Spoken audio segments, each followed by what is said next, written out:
नमस्कार मंडळी, मी स्वाती तुमचे सर्वांचे स्वागत करते स्वातीज मराठी रेसिपीमध्ये। आज आपल्याला बनवायची उपवासाची भगर आणि बटाटा चकली। ही चकली बनवण्यासाठी जेवढी सोपी आहे तेवढीच खाण्यासाठी चविष्ट आहे। एकदम खमंग खुसखुशीत अशी आपल्याला भगर आणि बटाट्याची चकली तयार करायची आहे।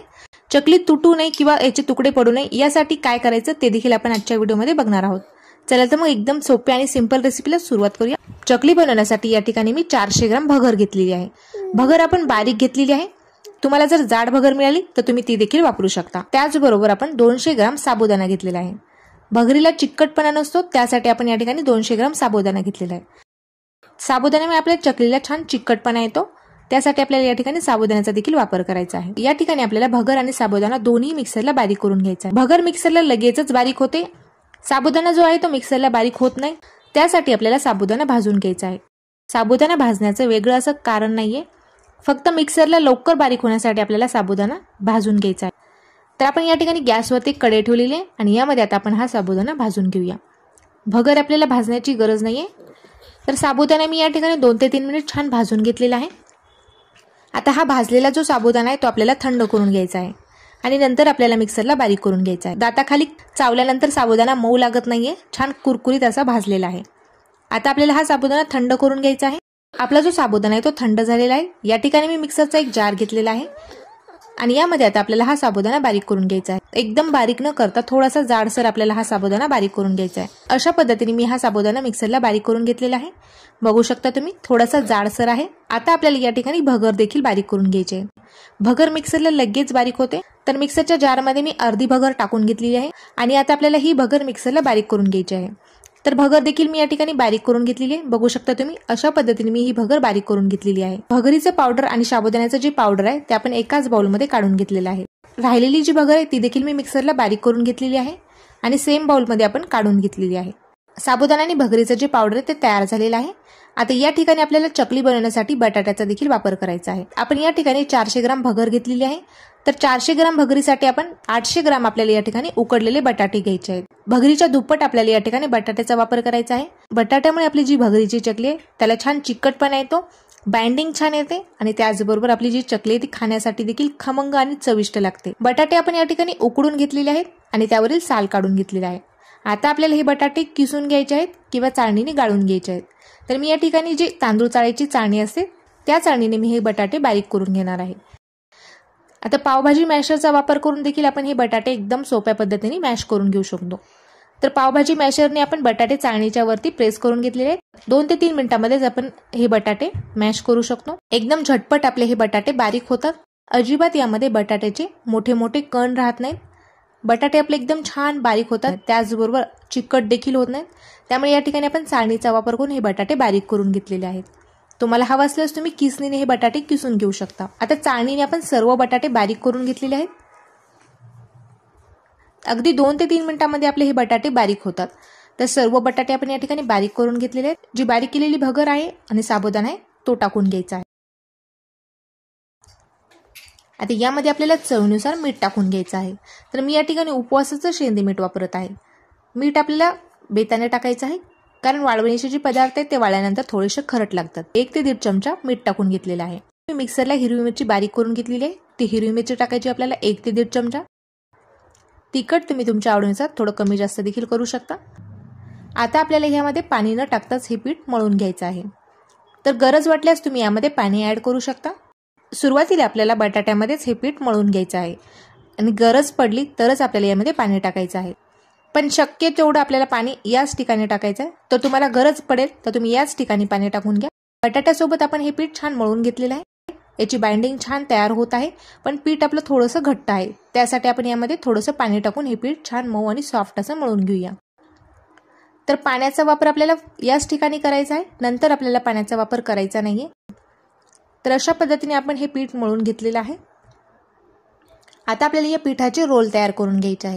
आपण या ठिकाणी भगर शिजवलेली नाहीये, कच्च्याच भगरीचा आपण या ठिकाणी वापर केलेला आहे। त्यासाठी आपल्याला हे पीठ वाफवून घ्यायचं आहे। त्यासाठी मी या ठिकाणी एक चाळणी घेतलेली आहे। आता आपल्याला हे रोल चाळणीमध्ये ठेवून घ्यायचे आहेत। गॅसवरती आपण एक कढई ठेवलेली आहे, त्यामध्ये मी 1 ते 1.5 ग्लास पाणी गरम करण्यासाठी ठेवलेलं आहे। पाण्याला उकळी लवकर येण्यासाठी आपण यावरती झाकण ठेवलं होतं। पाणी आपले छान तापलेलं आहे। यावरती आपल्याला ही चाळणी ठेवून घ्यायची आहे। या रोलला आपल्याला आता 15 मिनिट छान वाफवून घ्यायचं आहे. यावरती आपल्याला एक झाकण ठेवायचं आहे आणि 15 मिनिट आपल्याला छान वाफवून घ्यायचं आहे किंवा शिजवून घ्यायचं आहे. एक 15 मिनिट झालेले आहेत आणि आपले जे भगरीचे रोल आहेत ते एकदम छान शिजलेले आहेत. भगर शिजण्यासाठी जास्त वेळ लागत नाही, तरी देखील आपण 15 मिनिट याला छान शिजवून घेतलेलं आहे. तर यामध्ये मी एक सुरी रोवून बघत आहे. आपले जे पीठ आहे ते सुरीला अजिबात चिटकले नाहीये. एकदम छान आपले हे पीठ शिजलेलं आहे. आता आपल्याला हे पीठ एका ताटामध्ये काढून घ्यायचं आहे.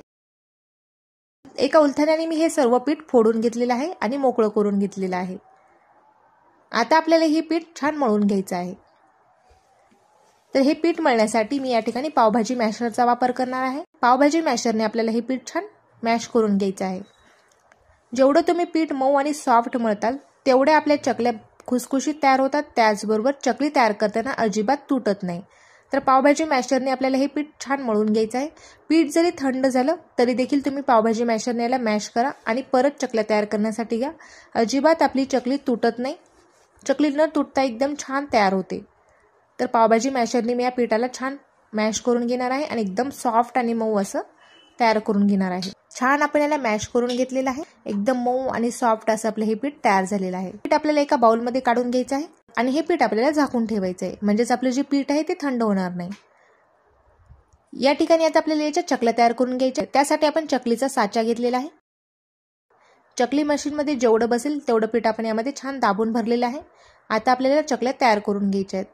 तर या ठिकाणी मी एका टेबलवरती प्लास्टिक सीट अंथरून घेतलेली आहे. प्लास्टिक सीटवरतीच मी या चकल्या तयार करून घेणार आहे. तुम्हाला हवं असल्यास तुम्ही कपड्यावरती देखील या चकल्या तयार करू शकता. तर आता प्लास्टिक सीटवरती आपल्याला ह्या चकल्या तयार करून घ्यायच्या आहेत.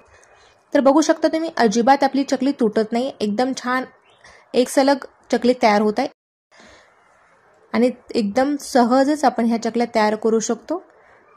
अजिबात मेहनत देखील लागत नाहीये. एकदम पांढरं शुभ्र अशा आपल्या या चकल्या तयार झालेल्या आहेत. छान काटे देखील यावरती पडलेले आहेत. या चकल्या तुम्ही घरामध्ये पंख्याखाली देखील सुकवून घेऊ शकता. जी लास्टची बाजू आहे ती आपल्याला छान चिटकून घ्यायची आहे, म्हणजेच वाळल्यानंतर आपली जी चकली आहे ती सुटणार नाही किंवा तेलामध्ये टाकल्यानंतर सुटणार नाही. सेम याच पद्धतीने आता आपल्याला बाकीच्या सर्व राहिलेल्या चकल्या तयार करून घ्यायच्या आहेत. चकली करताना जर चकली तुटत असेल, पावभाजी मॅशरने मॅश करून घ्या आणि परत चकल्या तयार करण्यासाठी घ्या. सहजच आणि सिंपल पद्धतीने तुमच्या चकल्या तयार होतील. तर सर्व चकल्या मी या ठिकाणी तयार करून घेतलेल्या आहेत. बघू शकता तुम्ही एकदम मस्त अशा आपल्या या भगरीच्या चकल्या तयार झालेल्या आहेत. एक दिवस मी या ठिकाणी उन्हाला या चकल्या वाळून घेणार आहे. तर दुसऱ्या दिवशी सकाळी तुम्ही बघू शकता आपल्या ज्या चकल्या आहेत ते छान वाळलेल्या आहेत आणि रंग देखील एकदम मस्त असा आलेला आहे. एकदम सुंदर अशा आपल्या या भगरीच्या चकल्या तयार झालेल्या आहेत. आता या चकल्या आपल्याला तळून देखील बघायच्या आहेत. तर या ठिकाणी गॅसवरती आपण एक कढई ठेवलेली आहे. कढईमध्ये आपण तेल ठेवलेलं आहे तापवण्यासाठी. तेल छान तापल्यानंतरच आपल्याला ही चकली तळून घ्यायची आहे. ही भगरीच्या पावडरची चकली असल्यामुळे तेलामध्ये जास्त वेळ न तळता आपल्याला लगेचच तेलामधून काढून घ्यायची आहे, नाहीतर चकली लाल होऊ शकते. पण ही चकली खाण्यासाठी एकदम चविष्ट लागते. त्याचबरोबर एकदम खुसखुशीत देखील तयार होते. थोड्याशा लाल किंवा ब्राऊन रंगामध्ये जरी तुम्ही चकली तळून घेतली तरी देखील छान कुरकुरीत आणि क्रिस्पी चविष्ट अशी ही चकली लागते. चकली तळल्यानंतर देखील छान फुललेली आहे आणि एकदम मस्त अशी आपली ही चकली तयार झालेली आहे. एक चकली मी या ठिकाणी तुम्हाला तोडून देखील दाखवत आहे. खुसखुशीत अशी आपली ही चकली तयार झालेली. थंड झाल्यानंतर ही चकली आणखीनच कुरकुरीत आणि क्रिस्पी लागते. या अगोदर देखील मी तुमच्यासोबत भगरीच्या चकलीची रेसिपी शेअर केलेली आहे. त्या व्हिडिओला देखील तुम्ही छान प्रतिसाद दिलेला आहे. तो व्हिडिओ जर बघितला नसेल तर लिंक मी या ठिकाणी आय बटनवरती दिलेली आहे. नक्कीच तो व्हिडिओ देखील तुम्ही बघून घ्या. तर तुम्हाला आजची ही रेसिपी कशी वाटली ते मला कमेंट करून नक्की कळवा. व्हिडिओ जर आवडला असेल तर व्हिडिओला लाईक करा. चॅनलवरती नवीन असताल चॅनलला सबस्क्राईब केले नसेल तर असेच नवनवीन व्हिडिओ बघण्यासाठी चॅनलला सबस्क्राईब करा. व्हिडिओचे नोटिफिकेशन मिळण्यासाठी बेल बटनला देखील प्रेस करा. फेसबुक पेज आणि इंस्टाग्राम पेजला देखील फॉलो करायला विसरू नका. भेटूया तशाच एका छानशा रेसिपीसोबत. तोपर्यंत धन्यवाद.